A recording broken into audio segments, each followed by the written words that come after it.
Hi everyone, thank you so much for coming for this session.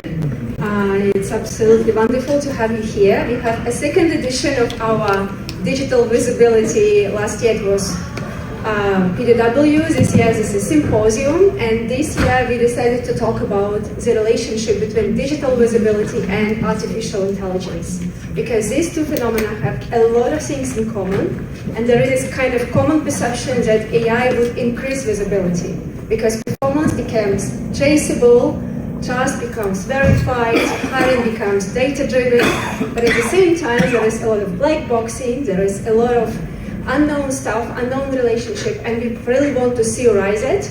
And that's why we have an amazing panel. We have Natalia Levina, we have Robert Fishman, Maha Shaikh, Ola Hendrickson, and Yanjin Yu to discuss from very different points, from very different organizational settings, how AI and digital visibility comes together. What is really changing when we put both together, really? So this is like an important question. So we will ask them to do like 7-minute presentation each, and then there will be room for questions. So we're really looking forward to these discussions. We are sure it will be a very interesting and very hot discussion.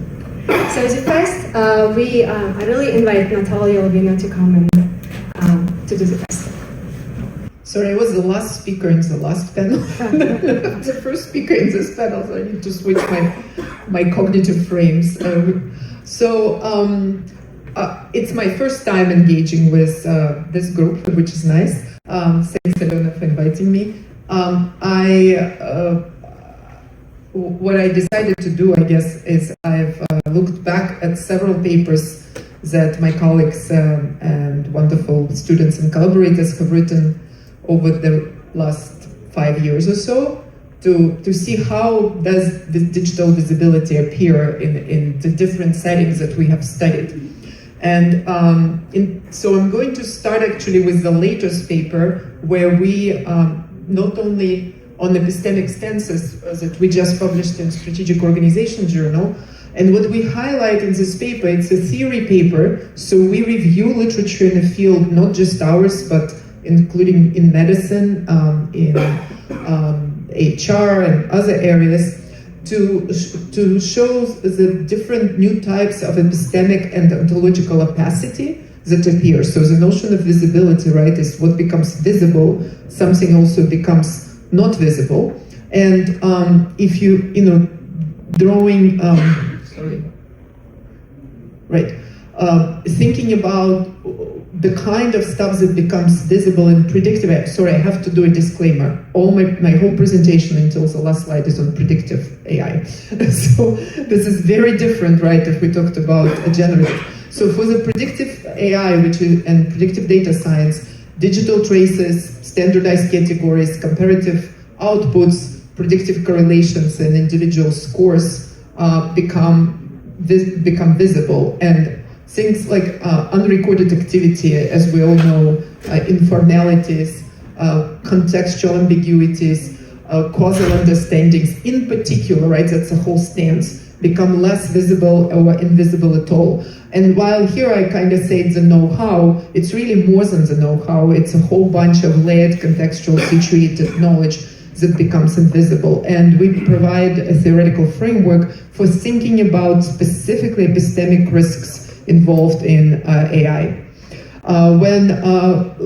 Going back to our studies of radiology, it's when we think about what the visibility and invisibility mattered for, we really emphasize the evaluation, right? The process of evaluation with AI, again, foregrounds AI ground truth labels and the know what knowledge or the evaluation done through AI accuracy measures such as area under the curve, and outperformance claims on these measures, and again obscures the know-how, ambiguity, interrogation practices, and judgment production. So if you think about the problem of evaluating knowledge, we very clearly see what becomes visible and invisible. So things that are not recorded, number one, not visible.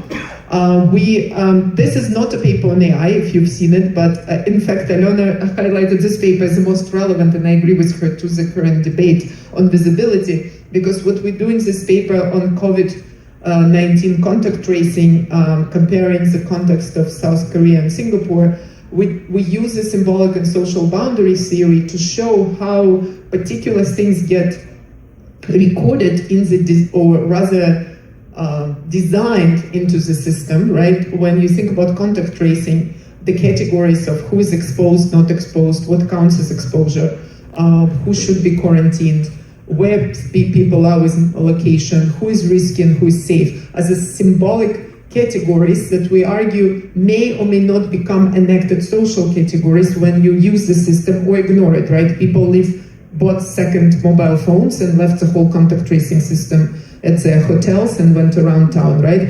And then the government, so this is of course government level analysis, sets up policies, right, around this categorization. So again, what's not visible is not recorded, is not part of the policy in a sense. And those people who become, so this is social justice people, more vulnerable are people whose actions, recording of whose actions is easier, right? So in the case of Singapore, we highlight the migrant workers whose action had to be recorded on much more detailed level, and as a result made more visible and more controllable.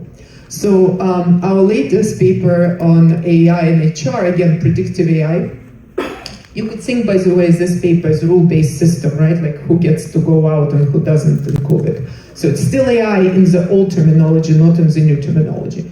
So when you think about, again, the same story appears in HR, things that were recorded in psychometric profiles, AI games, as they call them, in new recruiting of candidates, right? Those become the real quality markers, the real evaluation criteria for recruits, and things that, and as a result, what we saw in this ethnographic case that Elmira has done, eventually this type of markers, because they were seen as predictive of the quality, over time replaced things that could not be codified and recorded. In particular, quantifiable performance targets, right, became the measure of quality of the worker.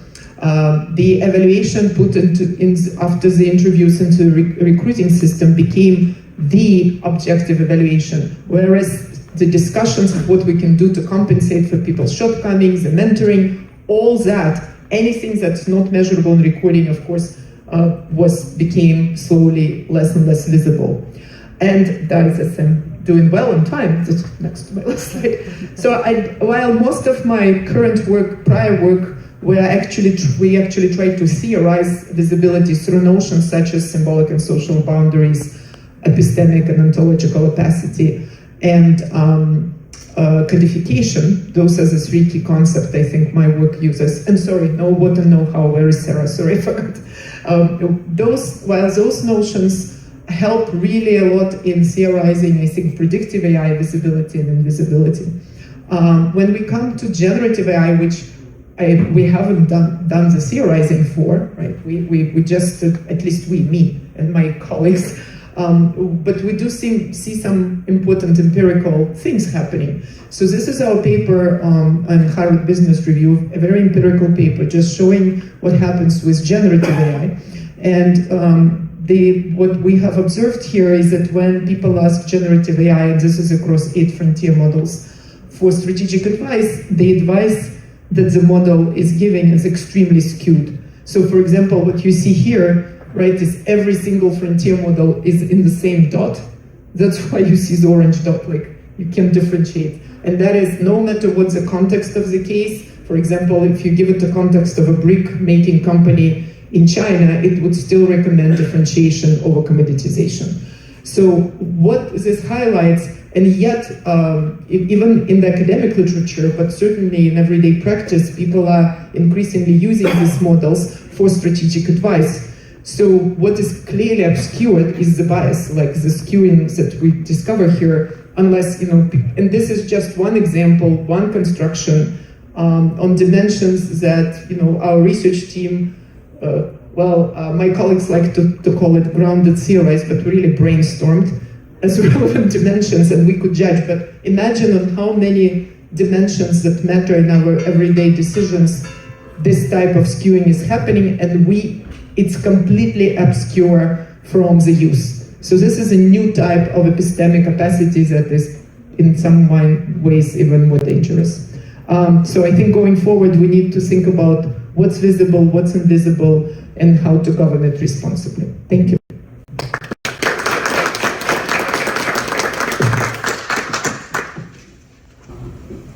Good morning, everyone. We're going to try this without a microphone, but if someone can't hear me, go ahead and raise your hand and I'll grab the microphone. Is that all right? Okay. Good morning, everyone. Today I'll be talking about qualifications, visibility in the age of AI. I'm old enough to remember a time where creating a cover letter and a resume that was tailored to a job I really wanted meant walking down to a local Kinko's Copy Center in Kenmore Square, Boston, renting an IBM Selectric typewriter and typing those items out. Okay. That kind of effort creates what an economist would call a costly signal. In this case, a signal of my own self-assessed fit, person-job fit for the job, and intent to join the employer at best, right? Today things are rather different. Dear Claude, please look at the 20 attached job descriptions and for each create a tailored cover letter and resume that maximizes the level of apparent person-job fit. And if you have time, go off to the recruiting portals for these companies and based on what you learn there, also juice up the person-organization fit. All right. So application frictions, which were already declining, arguably in the age of generative AI, have fallen through the floor, and that actually has really important implications for what it means for qualifications to be truly visible to recruiters and other actors. All right. In this presentation, I'm going to take you through what my paper, the one that got me invited onto this panel, had to say about application frictions and costly signaling and some other concepts related to qualifications, visibility, and hiring. And then I'm going to present evidence from some new studies to see what the arrival of Gen AI has to say about all this.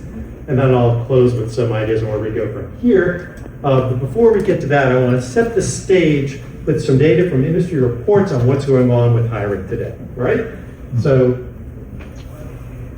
to start with, there's been a dramatic increase in the number of applications that individuals are sending out to employers, all right, compared to pre-Gen AI baselines.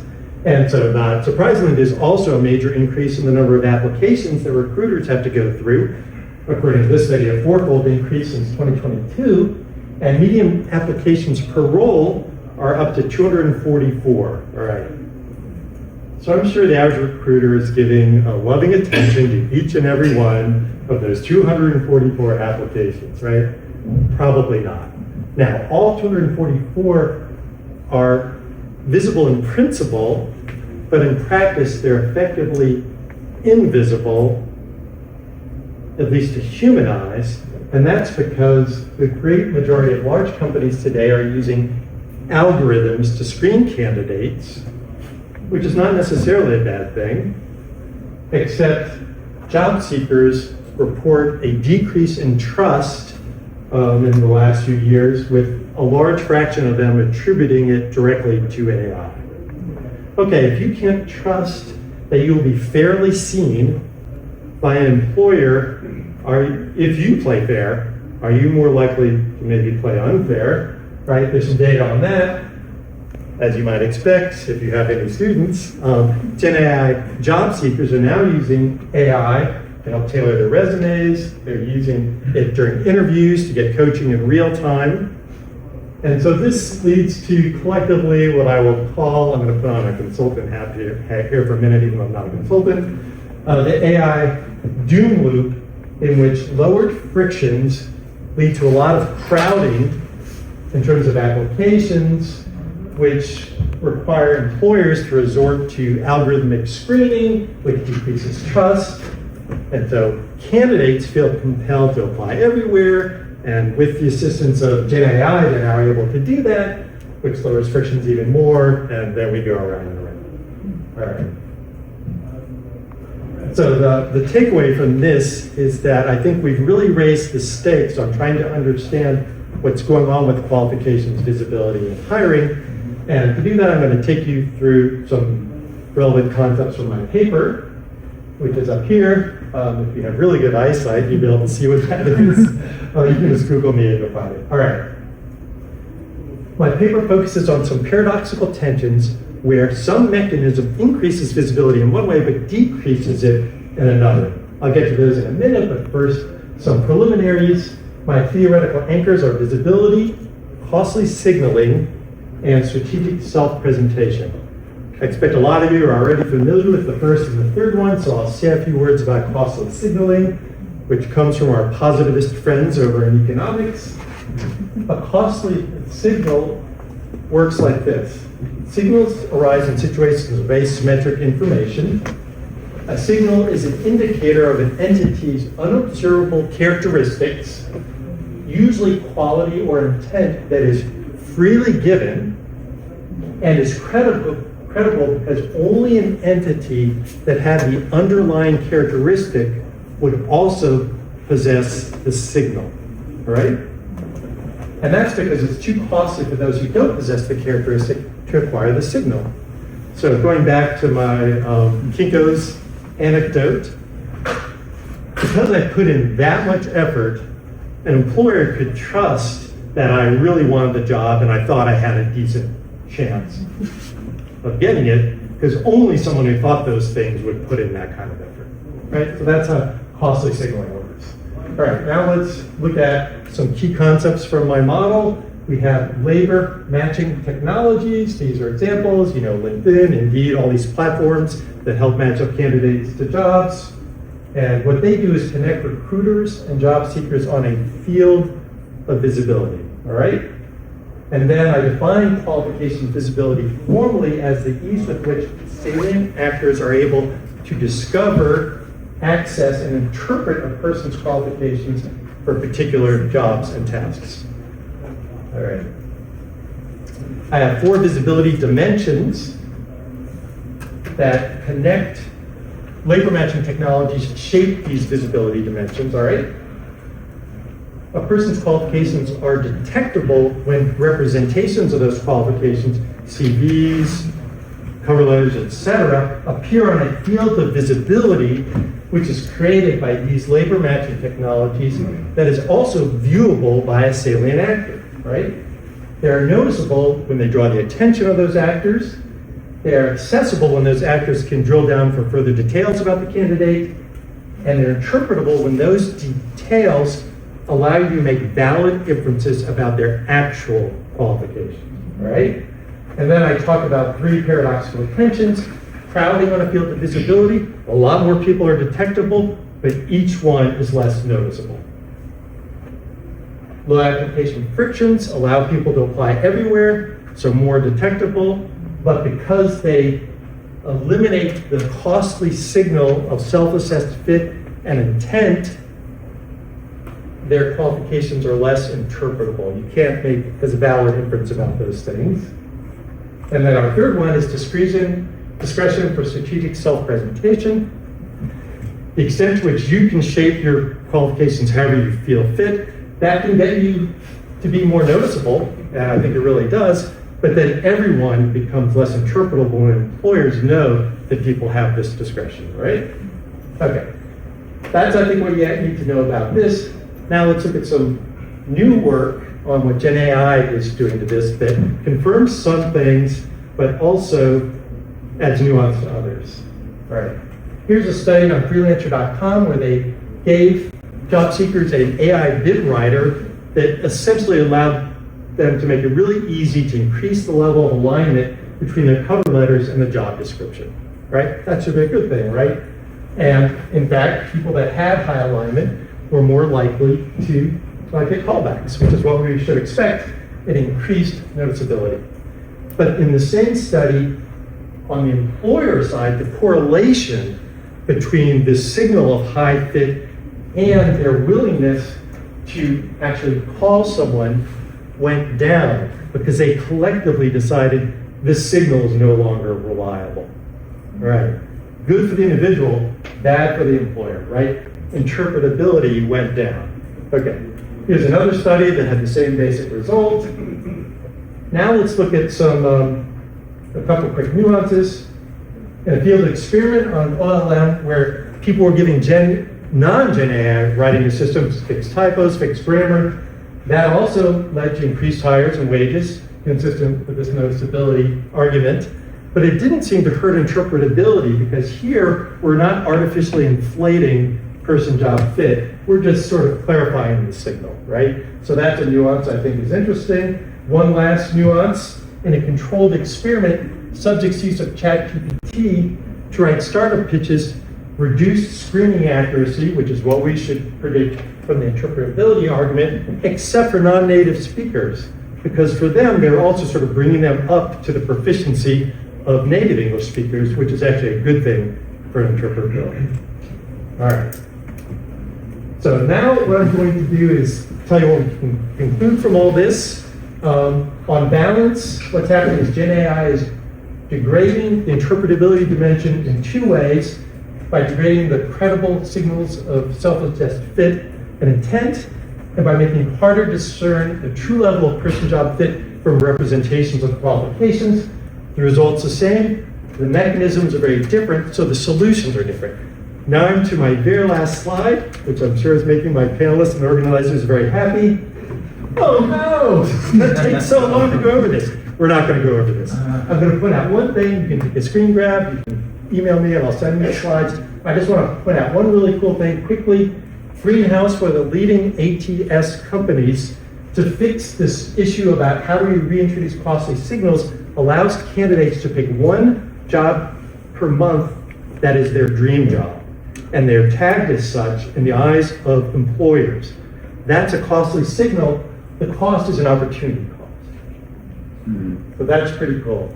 The other thing it does is it puts that candidate in the same high priority pool as internal employees or people referred by internal employees. So once a month, you get to magically have the visibility of an internal employee or someone referred. Right, I think that's pretty cool. With that, I'm done. Thank you all very much.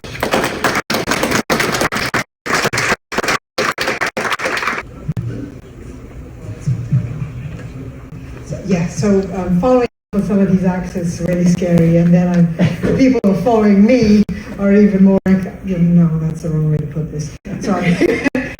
Okay. When I was asked to do this, I had to rethink my own work, because while I've been dealing with visibility and invisibility in my work, I hadn't actually thought about it purely from that perspective. For me, open source communities especially are interesting because they work with different kinds of technologies, not only build them, of course, but also work with multiple technologies.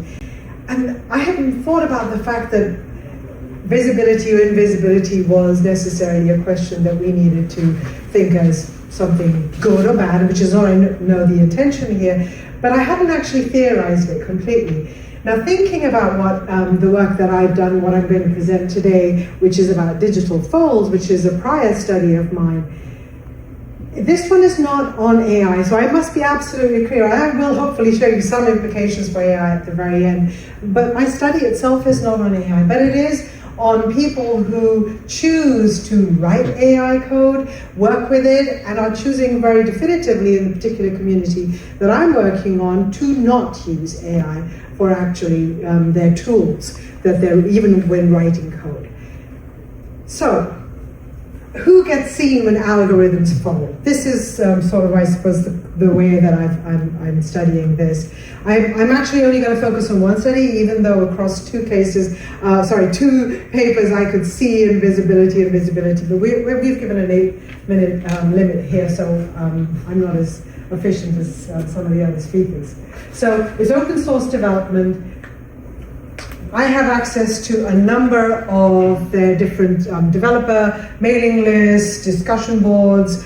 I interviewed, I did a number of other things. And why am I even telling you how I collected the data? Because visibility and invisibility started for me right from that moment. And when I thought about that, for instance, it sort of struck me that even when we're collecting data, what is accessible for me personally? I've always been passionate about open source, but one of the cool things about open source is that so much of what they say and do, not all of it, of course, and that's what I'm going to talk about a little bit as well, much of it is actually available publicly. So we can see it.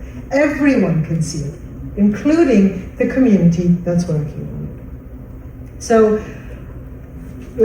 I think the point I would say is that what I found through this study of digital folding, or my theorization of digital folding, is that it's not a binary condition. You don't have visibility or invisibility. And I think many of the speakers have sort of hit on that, but I just want to bring that home a little. Again, from the data collection itself, developer mailing list, public. Great. Code repository, output is available. Not the negotiations, though, right? Not the discussions that go behind it. You see some of them in the mailing list, but we found even in our data how many face-to-face meetings were happening just over dinner with some of these key developers. So visibility is not completely there even then. Invitation-only channels, well, this is where it gets even more interesting. Who gets access and who comes into this digital fold? And why is that important? And how do they earn this? So technologies don't just organize work, which we all know that they do, but actually, while doing so, they redistribute visibility and invisibility, or shades of it. I suppose I should tell you what I mean by digital folding, considering this is my main theorization. It is a process. So digital, I always talk about digital folding, but if I were to abstract for a moment and say, what kind of folds did I actually notice? Well, it's a temporary space. It is temporary, and that's important as well. It's produced when actors can draw upon multiple technologies to create what I saw previously in my own work, was actually a quiet space. It was all about quiet versus cacophony. And I don't know if you've read anything on open source or have any interest in open source, but the word cacophony was actually quite an important one, where they would constantly talk about the idea that you need to remove yourself from all the noise that happens, because there's a lot of noise in these large communities. So when I noticed that actually developers were using these technologies, I wanted to theorize this. But I couldn't come up with a phrase. I was on a train going to Brussels. At that time I was on these big EU projects, and you have to go defend yourself and the work that you've done because they give you so much money. So I was doing that, and I sort of put a book into my bag that was short and I could read. And that was On Folds by Deleuze. And it wasn't an easy read, I can tell you, but it was the shortest book that I think he's written, though I'm not so completely 100% sure on that. And that was inspirational, because the idea of a fold, what did that mean, right? And then I started thinking about digital technologies. Do we have digital folds? What is digital folding? So that's where the idea comes from. But digital folds are generative because they create temporary stability. And stability is not necessarily a bad thing, even though in generativity we don't necessarily usually put those words together. They are provisional. They require a lot of work for these developers to be able to hold on to these technologies, maintain their reputation, so that they can continue to have access. They are exclusive, so only expert developers. And this sounds kind of, oh wow, that was quick. So expert developers, you earn this reputation over time. It takes a lot of work, and it takes constant work. It's not you're not a one-off big contribution kind of person. You know, you get your big ASQ or something, and then you're good for a couple of years. No, this means constant work and contributions. But opacity here, and I want to make sure, you know, again with the binary condition, opacity is not a failure, and it's not a virtue.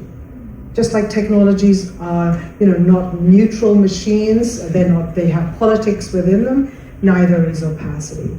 I'm not going to go into this because I can't talk about the different kinds of folds that I found, but generative, withdrawal, and selective visibility, these are key things for me. It allows for focused work. So basically when these developers, these highly reputed developers, can actually create a fold where only other key developers are privy to these discussions and are using these different technologies at that time to basically get actual work done. These are very, very critical things in open source communities. So this visibility or invisibility or shades of it, somewhere in between, are so important because the core developers are actually sitting there and getting this done. So how do you actually get that recognition? Sure, through work, but you have access rights and reputation. And should it be this way when we think about open source communities, especially, where everything being open, accessible, readable is so much more important? I do want to pause here just a second because I really love Deleuze's work, and I'd love to have discussions with any of you later on if anybody would like to dwell on this further. But when Deleuze, so there are lots of complementarities with my understanding of digital folds and my interpretation of his work. There's an inside and outside of maybe, and yet they are the same, by the way. It's part of the same thing. A fold is a movement, and it's not a fixed state or a boundary. And relations create temporary form. But what I'm calling a productive departure, so don't kill me on any of one of you who are fanatical about Deleuze. His understanding, this is ontological. He talks about flat ontologies and ideas of immanence. These are key ideas. I do not actually appropriate them in this work. If I did, I don't know if ISR would be interested, to be honest. They are continuous and not necessarily intentional in his case, but in mine, they are. These are intentional, right? They are provisional, maintained, and access controlled for me, and visibility turns folding into governance, digital governing. So, related implications, and then I'm done, I promise. So, very, very quickly, and I'm not sure how much I can take this and push this to a point where it actually becomes super interesting for those of you who came in to know more about AI rather than invisibility or visibility. They govern. AI algorithms govern just like any other algorithm does. But what might be interesting, especially in the open source world, if you're so inclined to take a look, whose contributions become legible to AI, because most of this, everything that these open source developers leave behind, these amazing digital traces, which you and I have probably appropriated and used in some form or fashion, they're just one voice. This is one statement, basically like meeting minutes, right? You don't see all the aggression that happens in those meetings, in those meeting minutes. This is what I found out when I wrote meeting minutes for the first time in my life. What disappears through retrieval and summarization. And how can communities contest generated accounts? Because this is a real problem in open source. This is why forking happens. And again, I'm not saying that forking is a bad thing. In fact, it's a very interesting phenomenon. But many times it happens and it reduces the community as well. So, thank you very much.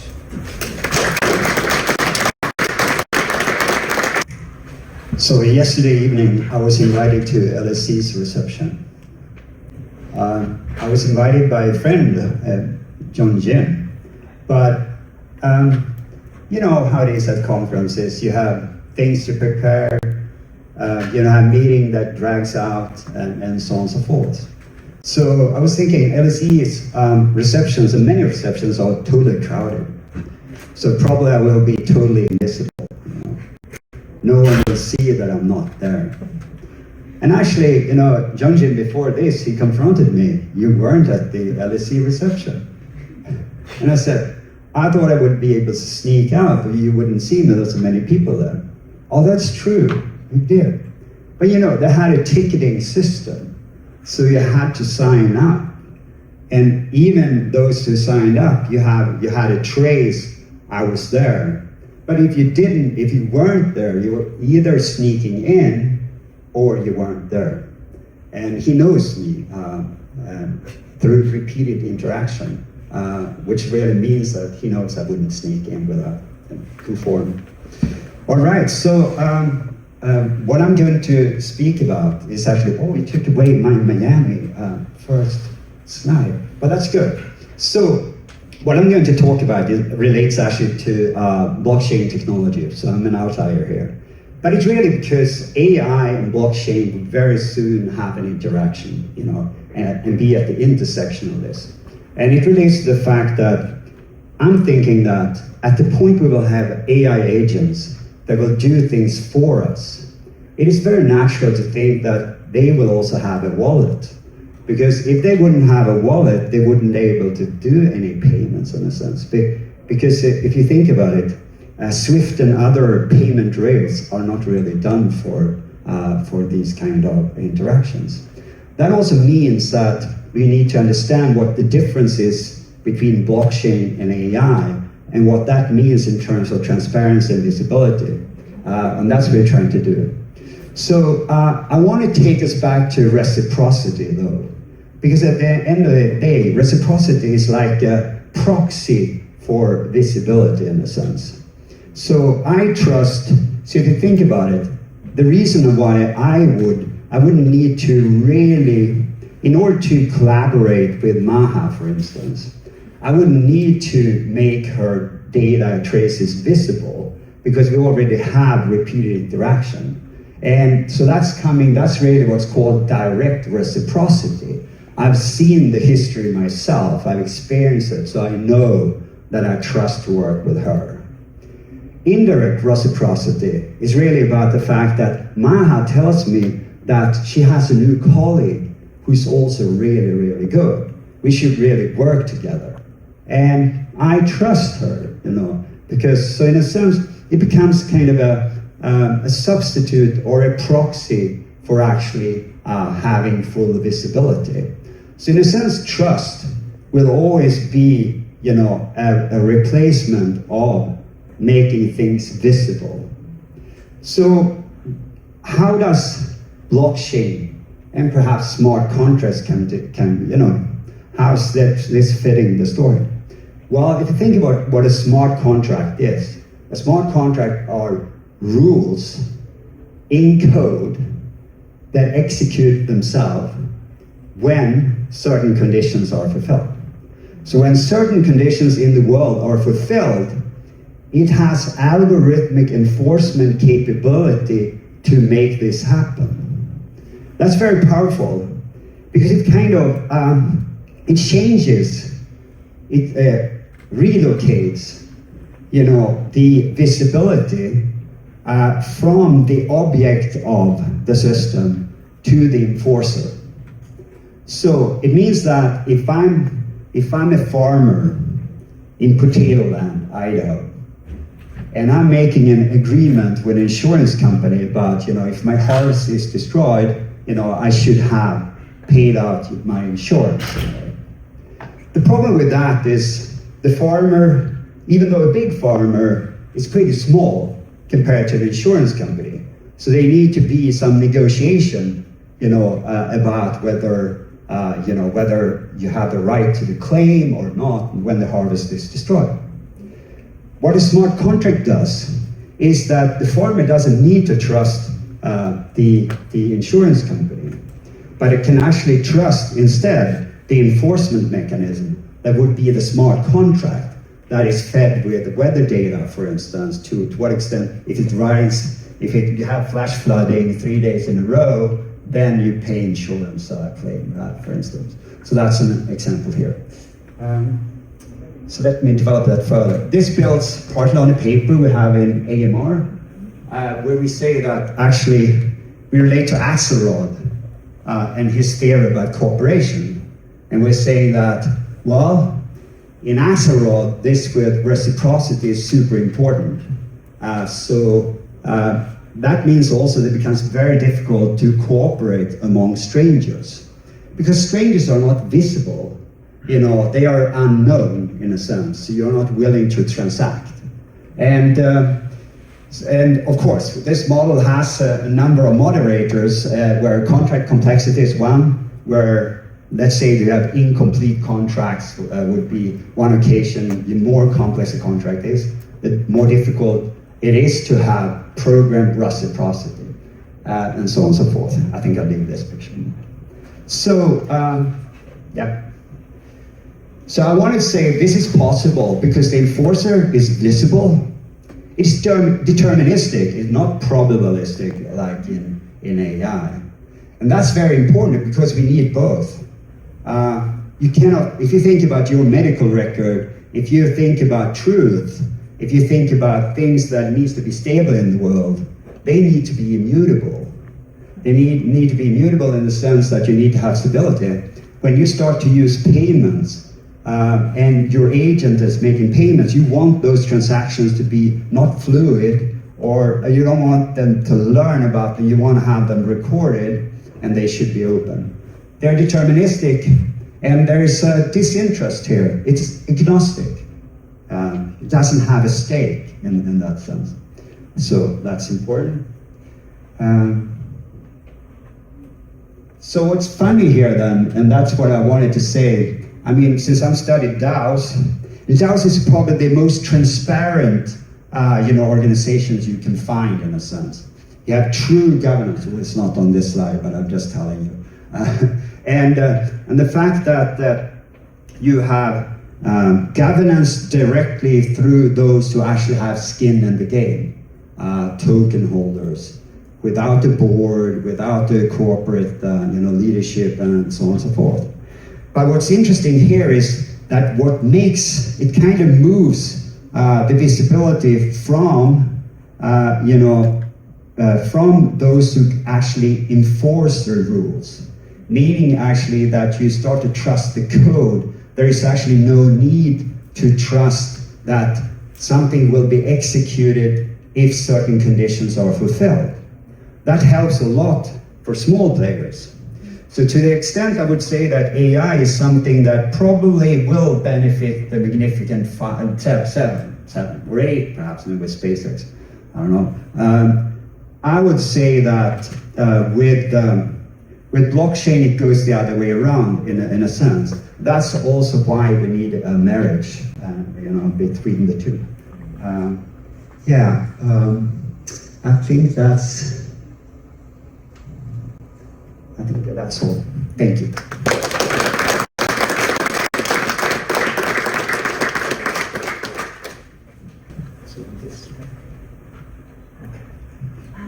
So thank you for having me. I'm Young Yu from LSC.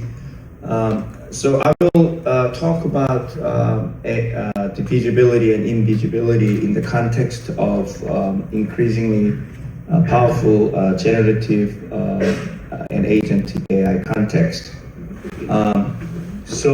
We have seen the visibility being treated in the context of data and in the context of privacy rights. And I think we have to go beyond the privacy rights, but where the learning takes place, where the binding actual computation takes place, because that's where value is created. And then furthermore, how that feedback is being captured and where it is going. And I think it's somewhat related to what Natalia said at the beginning. I think we need to be a bit more precise about those. So the question is, the trace is not yet valued. The data, the raw data, the possession of it does not necessarily produce and create value. So in a very simplistic form, this is a digital health context. So we have a trace data of patient history, clinical data. Based on the clinical data, it might be enriched by the first-party data of the patient's personal lifestyle coming from the wearable. Combination of those, together with algorithm, will produce a risk prediction. Based on that risk prediction, clinicians will take an action. Then outcome of that will either preserve or enhance the patient's outcome. And that outcome then will create feedback loop. The question is where that feedback goes. Does the feedback go back to the model, a physician, or patient, or somewhere along the way?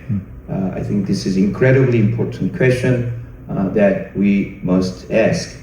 In order to think about this, we need to be a little bit more nuanced about the way agentic generative AI machines are working. So I'd like to introduce the notion of a locus of computation and exactly where those loci of computation take place in the generative and AI computing world.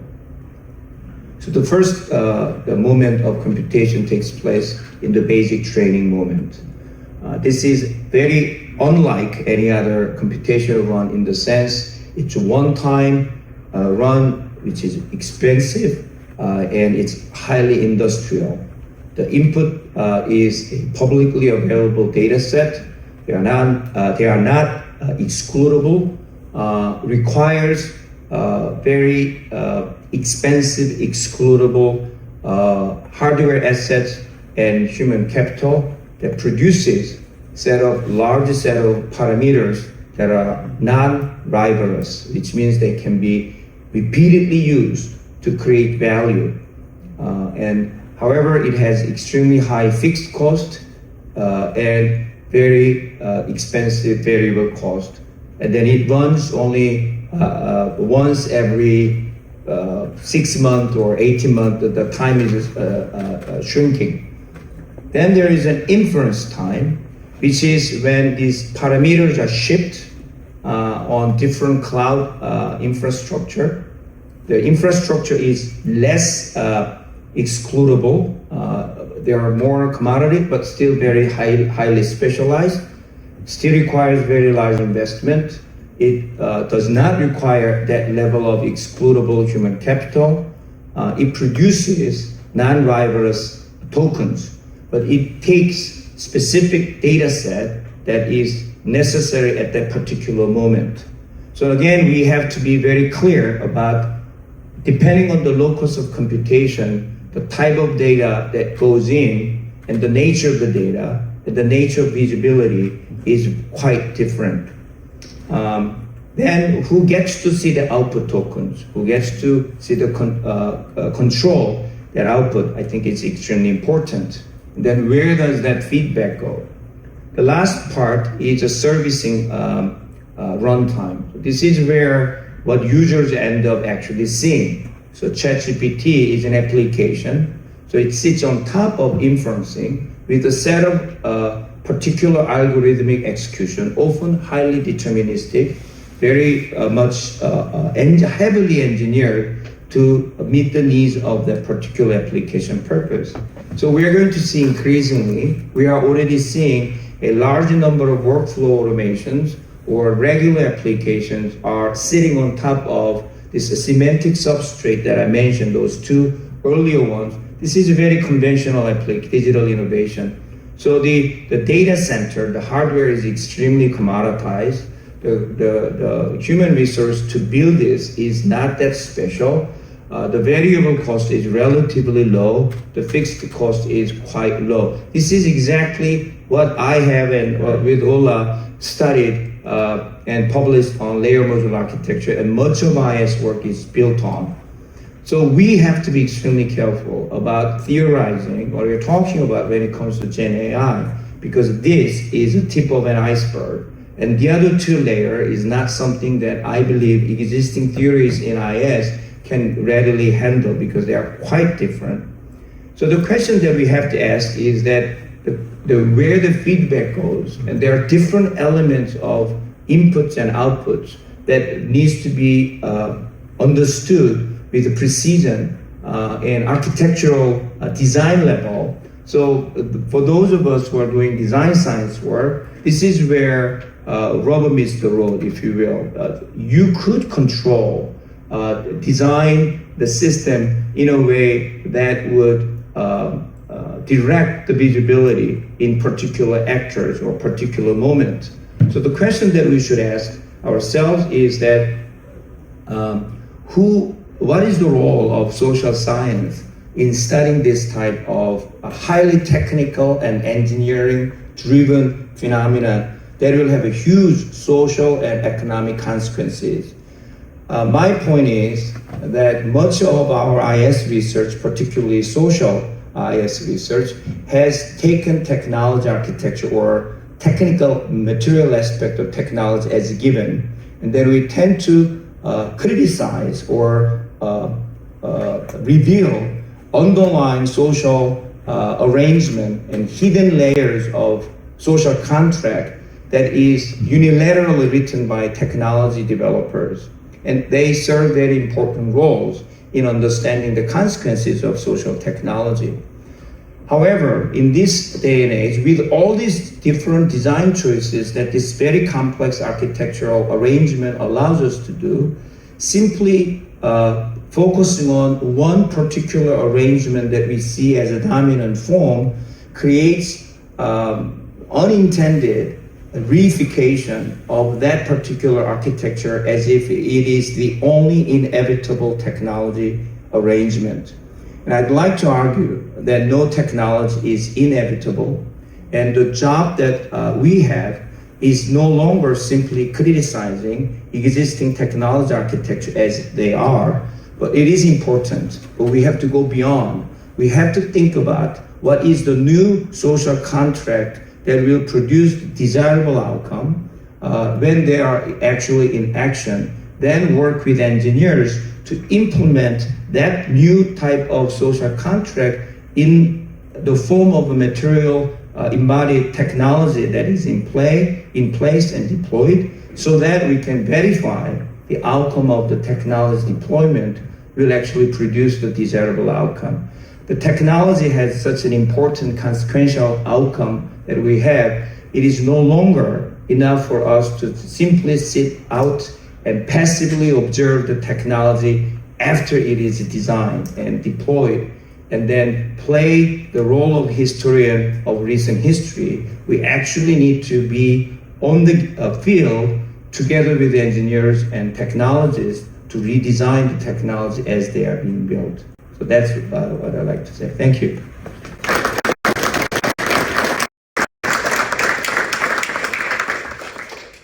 And Gino, Natalia, Rob, thank you so much. I think we can easily see how digital visibility is so much affected by algorithms, how it becomes programmed, engineered, architected.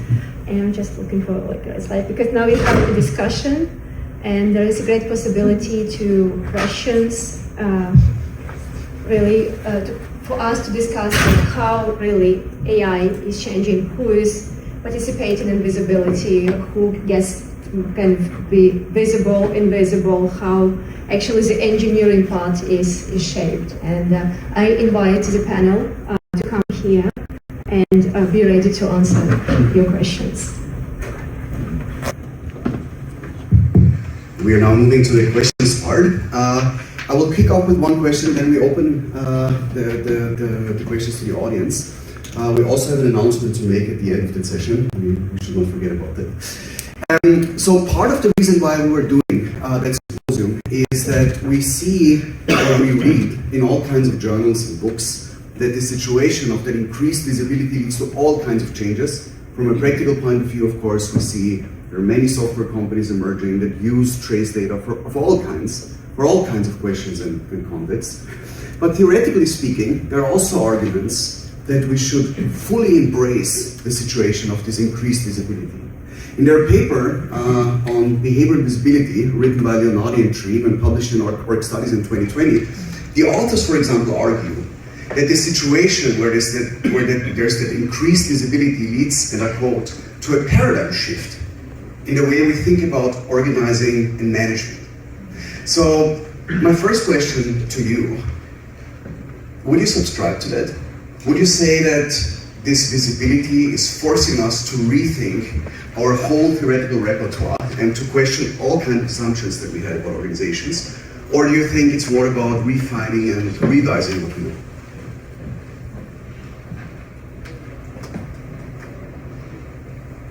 Is that addressed to me?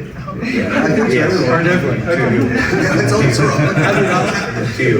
Is this working? Okay, good. My feeling is it doesn't so much revolutionize what we think about, but it draws attention to particular theoretical concepts and increases their salience.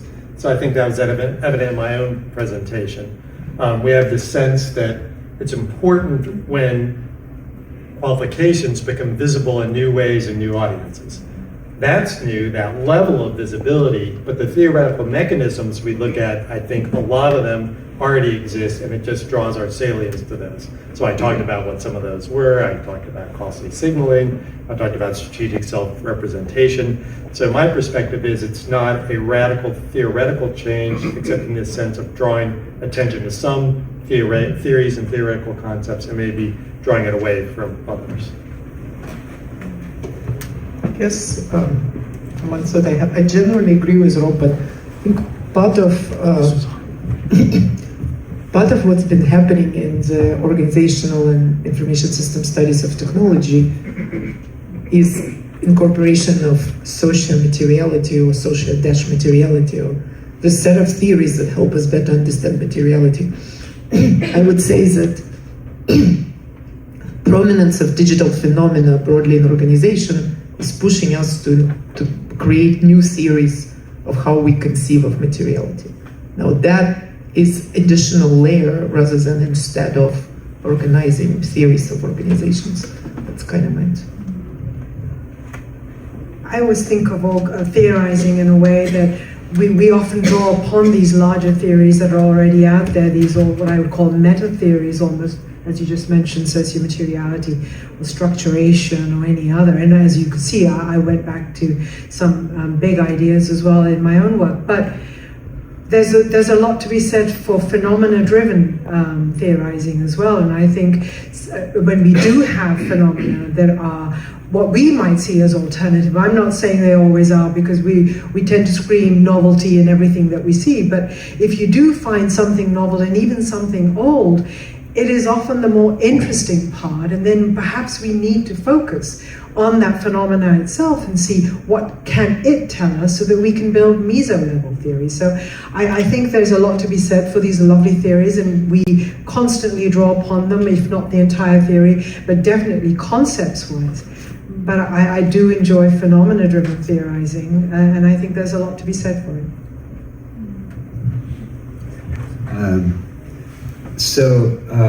I think when John Jin and I worked on this together with Carl Leighton and others, on this with digital innovation like 15 years ago, I think we had a very optimistic take on what technology could do, in a sense that, remember we talked about, everyone with a $500 laptop and an idea and some guts could develop a company, which is probably true actually now with AI, but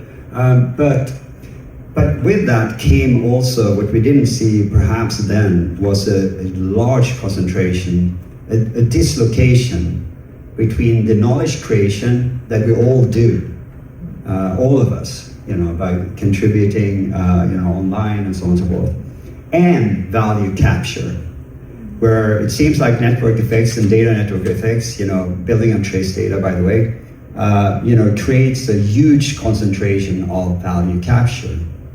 So I think that to the extent we're going to do something in that space, here's a paradox, by the way. Still, we know this, and we enjoy the services that are personalized every day. So that's the dilemma, because it's very easy to sit here and say what I just said, and say that we need to, find ways to address it. But it also goes back to ourselves, enjoying these services. So I think we need to have new ways of organizing, where you actually have skin in the game, and you are not the passive. Way back there was a book actually called Program or Be Programmed. And most of us are programmed. That's the problem, So, it becomes very important to be also engaged and so on and so forth. I see with all the problems, I see DAOs as not, it's an early form that needs to be developed, but certainly those kind of where tokens can represent both a reward for contribution as well as a means of governance becomes, might be very important.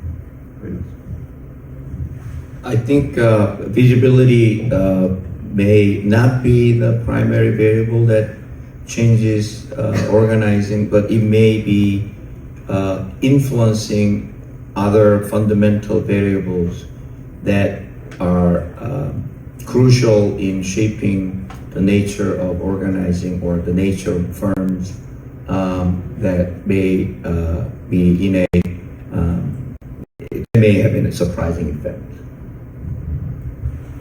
So I suggest we open up the questions to the audience. Feel free to direct your questions to individual panel members or to all of them.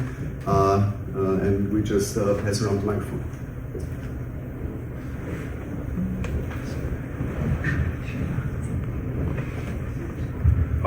Thank you. Fascinating stuff.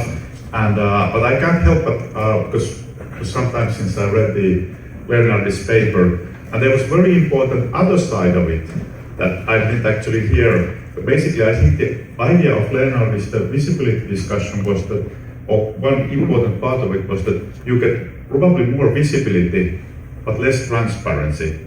So you see things probably more, but you understand them less. So do you have anything to say about this? Is this what you are seeing, that we make things more visible, but we may actually understand them less? We can less make sense, because that's important for governance. How we govern things, that we really understand why things are not doing just something and not just something happening as a surface impression, that what the data often gives you. Okay, if I may, so I'd like to draw attention to very important work that is being done by Ella on this regard, because the paper that she presented at LSE is something I think very highly relevant. So if you think about Giddens' argument of modern society being inherently risky society compared to conventional, traditional society where we know everybody, and so we have to rely on signals like expert systems, what he calls, to manage the risks so that we can continue on our lives in the system. All the institutions that we have built is to provide that signal, as Rob mentioned, and I think it is undermined in a way. We cannot, the quality of writing the students do does not necessarily indicate the quality of thought process the students may possess.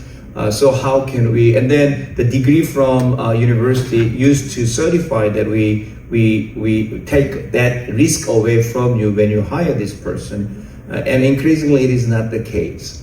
So I think this question actually is a very important problem that we need to think about, and I suggest all of you to read her paper. I mean, I'm not sure if I can actually answer your question, Alexia. I know you're back there, so I can't see you.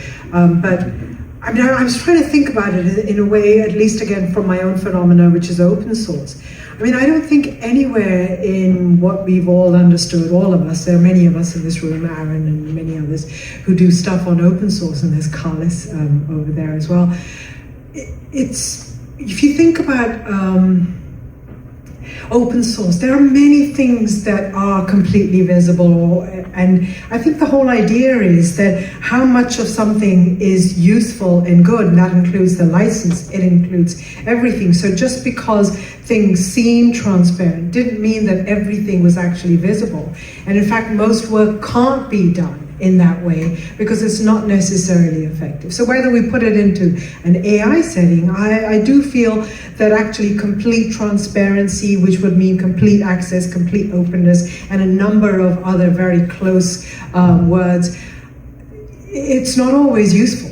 So I'm not sure if we should even start from the premise that we need this all the time. In fact, we all feel threatened by too much transparency of our life. I mean, even being visible sometimes with our pictures thrown on the slide, it kind of makes me shudder. So anyway, that's just a minor way of putting it.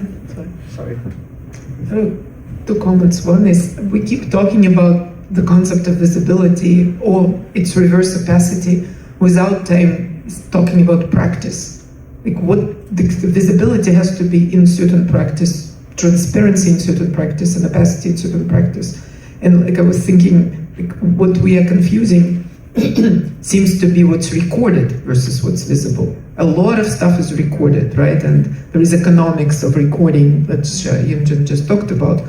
but if anything, the visibility in practice of the recorded stuff is often very limited. Part of it is the information overload that relates to your talk, because interpretability is lost. Part of it is lack of understanding of the socio-technical systems.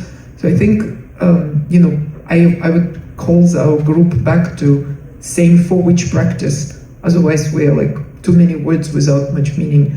And that brings me back to what's recorded is typically know what, right? And then nowadays, Gen AI reproduces a simulated know-how, but in predictive AI, the know-how is not recorded, right? So the loss of know-how, almost by definition from Polanyi, means loss of tacit interpretability.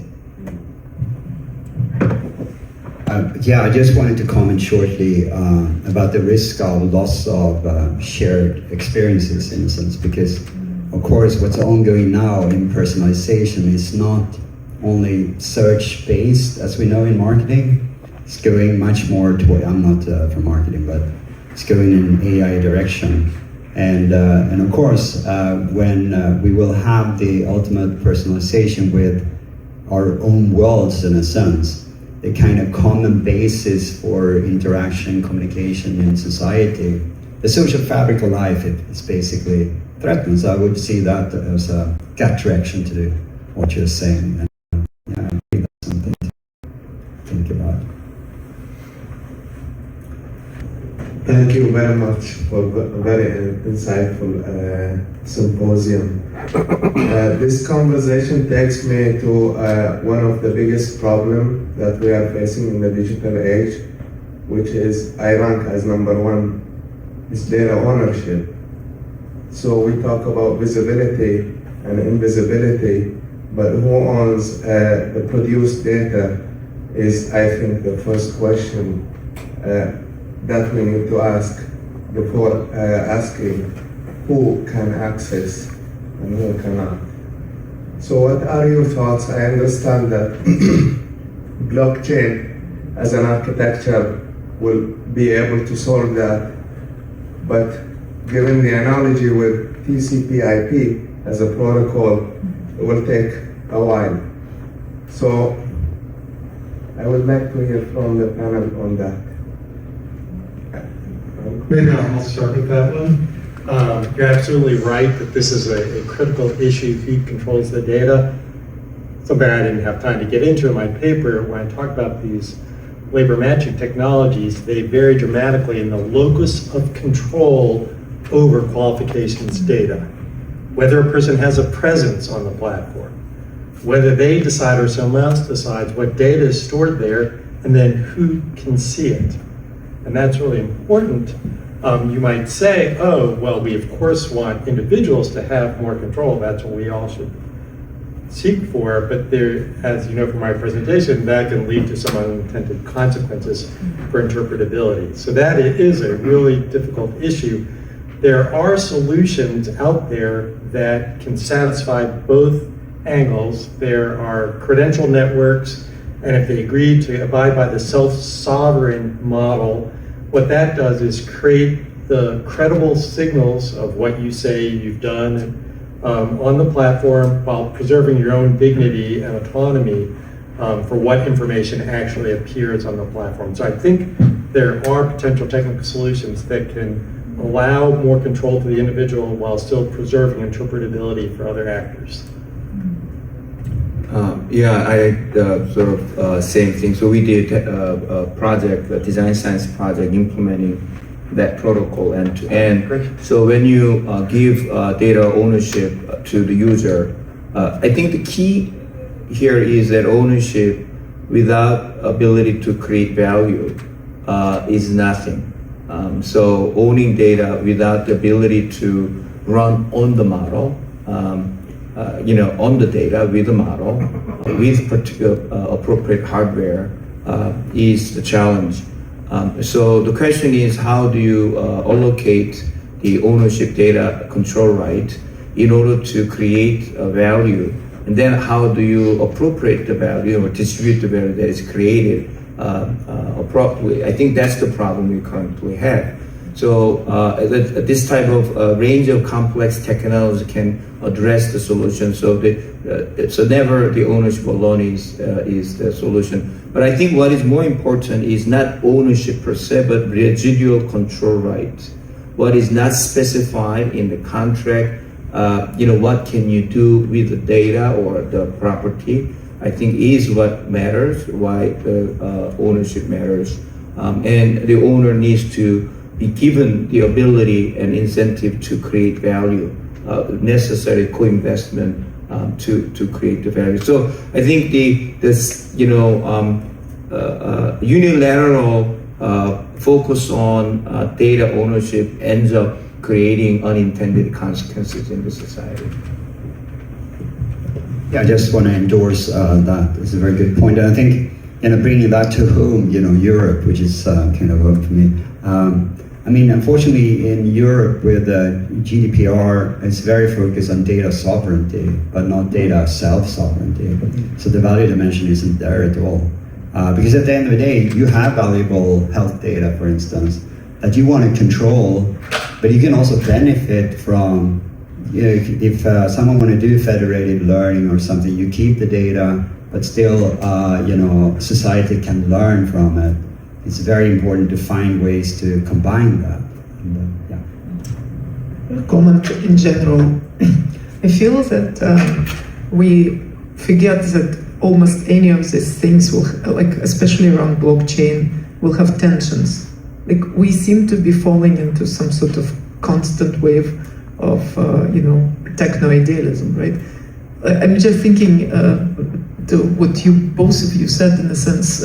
By that I mean what Yunjin said as well with residual rights. No matter which system we design around data ownership, data governance, value capture, value creation, we're going to have to think about it as a set of competing societal values and not as some sort of perfect mechanism we'll look for. And I think we all know this in the room, but sometimes the next wave of sort of enchantment makes us forget that there is not going to be a perfect solution. Right, thank you. Any other question? Hello, good morning. Thanks for this very interesting panel. I was thinking, how do the differences between visibility between multiple sectors, economies, creates distinct needs for theorizing organizations in the future and in the present, actually, because I'm coming from Brazil and thinking, well, of course, some companies and some organizations are trying to make everything visible, but at the same time, we have informality, precarity, and so on. And this creates very different, I should say, languages maybe to understand organizations, maybe in the global north and the global south, which are not only global north, global south, but I get what you understand what I mean. So I was thinking, how does this reflect in the theories we are developing? This difference between how visibly are stuff and things happening in different spaces and sectors of the economy. Thank you. Any take on that?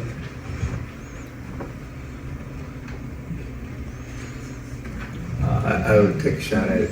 I think one of the opportunities, with the risk of being criticized as techno-idealism, I think there is an opportunity to think about using technology to create visualized value of invisible economy. So let me give you an example. So, in order to address the global warming, the world is trying to preserve a virgin forest around the world, jungles. Those who own the right of the land, however, will suffer economically for not being able to develop that land, which they could develop. So how could you create a set of assets that would allow people to monetize, create, and capture value by visualizing something that they do not have? So this is going back to blockchain tokenization of certain type of assets that do not exist. Now you extrapolate to certain class of members of society who may not have a visible layer of economic activities. How might you able to give them a way to participate in the formal economic system? So, I think it is, I'd like to rather be a technology optimist, so that whether, instead of not trying anything because there's always going to be a problem, nevertheless, I think a solution is better than no solution, even though we know that it is not going to be a perfect solution. And not having perfect solution gives us a reason to continue to work. I think that's the attitude that I think we should bring to the table.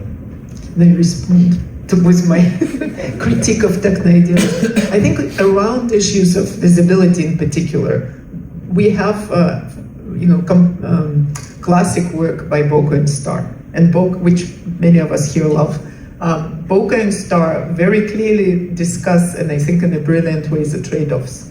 So while I also believe in design solutions, I think even when you start designing, you know the trade-offs. So in particular, when you make invisible work visible, you give it recognition and legitimacy, right? So my favorite example is the nursing work classification. So when an informal work of a nurse, which you could compare to example you gave, right, becomes visible by being recorded in, say, EHR system, or back then just classified as I have made a joke, right, providing psychological comfort to a patient.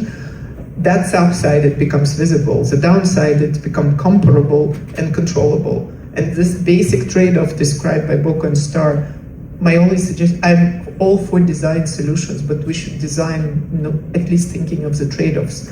So what you see now, right, 20, 30 years after Timmermans have done the data collection for this Boca and Starr study, which I read in '96, so 30 years, you see that what a nurse is doing now, right? All they do is record their work. So you go to any hospital room, they no longer even provide comfort, because while comfort, well, they might, but it's like increasingly all they do is recording.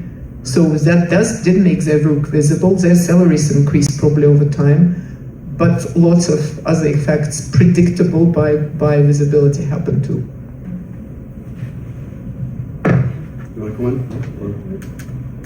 on? I mean, it's an interesting question. What could happen if we make things visible that weren't? And one of the things is that it might give opportunities for value capture that did not exist, of course. So here we found out that nurses' work is actually a lot more valuable than we realized. Did anything actually happen there? Did their salaries go up? Probably not, but you at least created the possibility that could happen. Here you're talking about by making visible something that actually is an externality, right? We all would like a planet that doesn't burn. Now we can create value from it and potentially do something interesting with it. So I think that's an example. Another example would be generative AI. One of the talks I was at earlier, they talked about how, most of the value of generative AI is consumer surplus, right? Everyone's using it all over the place for things that presumably does something for them. We just don't have any idea what that surplus is. And that's because we're not really charging for it. And that's usually how we figure out what something's worth. We charge for it, then it goes into GDP, and that's what it's worth, right? So, but it might be interesting if we could somehow actually measure consumer surplus. That could inform policy decisions, other economic decisions. So I think the idea of making things visible does open up new conversations about possible value creation. I think could be interesting. Sorry, Rob, you reminded me of the time when social media came about, right? And Facebook was all discussed as all consumer surplus, not measured, right? Because but then suddenly yeah, exactly. So wait for it. Yeah. So I wanted to add. Oh yeah, it'll happen. They're just going to raise the subscriptions. So it matters also what is made visible. So I want to go back to my point there that making nurses visible might be negative for they become a recorder, their work, they become recording, caring rather than actually care, But if you shift the locus and think that it's actually the enforcer that becomes visible. And that's exactly what you do with smart contracts and blockchain. You make sure that we all know, what the rules of the game are, and accountability then doesn't become the output, become residual, which is a very important difference. Well, I'm sure we can continue to make more assumptions and questions visible for another hour, but looking at the time, we slowly need to wrap up. Please join me with a big round of applause for the speakers for their great presentation. Thank you very much, and we have one more little announcement for you, and then we will done. Thanks, Thomas. So yes, thank you so much. Really interesting, and thank you all for being here as well. It's great to see you all in the room. We have two messages for you. This group with Alyona also had a wonderful symposium last year, and this year we're bringing in AI. We're really building a community around these themes of digital visibility. So we invite you to join the Digital Visibility LinkedIn group to keep this conversation alive. If you just search Digital Visibility group, you'll also find it. And then there is also in the European Journal of Information Systems, a special issue coming up on digital visibility as well. So if QR codes are not your thing, you can just search it. And if I could just reflect on one last theme that I was seeing in these presentations and in the discussions, it seems we've been looking at what is made visible, and AI is also influencing the form of what is made visible. How things are made visible has for a long time also been influenced by AI sorting systems. And increasingly, we now are also thinking about to whom we are making things visible. And here, AI has for a while been an audience of our applications for jobs and things, but it's increasingly now coming into the web. And if you think about things like the agentic web, where people are having to really think about who is actually looking at websites, it's increasingly not humans, it's increasingly AI. And the internet is now also being shaped around this. So AI is increasingly our audience, and that will also be reshaping phenomena in the coming years. So there's lots to look at here, and some great lines of inquiry to open up, and let's keep the conversation. So thank you so much for being here.